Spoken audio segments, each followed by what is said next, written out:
धनिया के अपन मनाई गए हो राम ठंड पिया के। अरे कहा मलकाइन, अरे केने बाड़ू हो?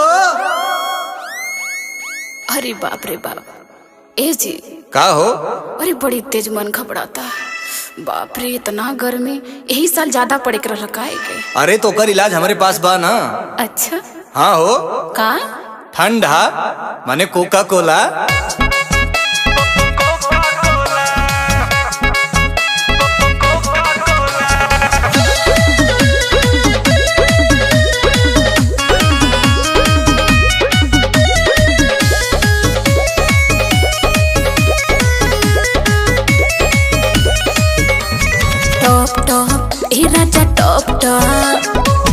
टॉप चोलिया से चुएला पसीना, मजा रातो भर तो है चाहेला रोजीना।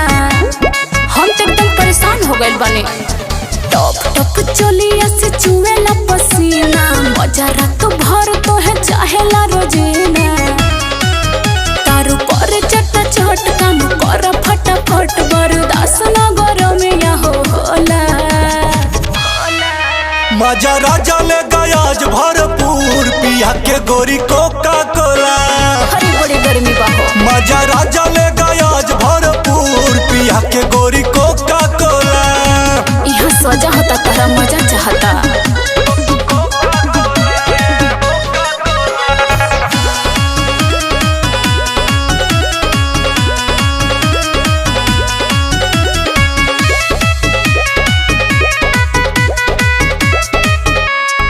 घुट भीतर जाएगा बड़ा मजा गोरी आएगा, बात मना बलमा के अपने पेट सफा हो जाएगा।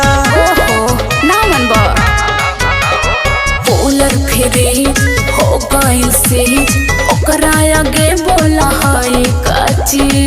सुना पियलू न चिखलू गइलू बौराई, ढोढ़ी में गिरा देव जाई ठंडाई। आज करब नहीं कुछ बीती रतिया हो छूछ, हटा जाए दके बड़िया के खोला। मजा राजा ले गयाज भरपूर, पिया के गोरी कोका कोला। काहे परेशान कैले बड़ा? मजा राजा ले गयाज भरपूर, पिया के गोरी कोका कोला। ओहो ना मन बा।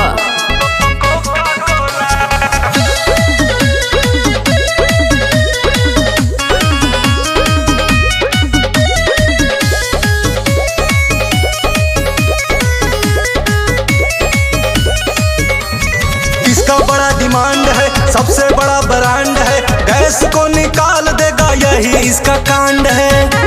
अच्छा तो हमके कहे बताओ तारा हो? घोटा कदम ए हो बलम, कबले हवाली ही साड़ी से हम। कहा तानी हमर बतिया लमानी, क्षण भर में हो जाई दूर परेशानी। सुना एक के दीवाना तो हर स्वाधीना निशाना, राज यादव जी ऊपर से टोला। मजा राजा ले गयाज भरपूर, पिया के गोरी कोका कोला। हटावा कम कोको कोला। मजा राजा ले गयाज भरपूर, पिया के गोरी कोका कोला। अच्छा तो ले आइला तो पी ले।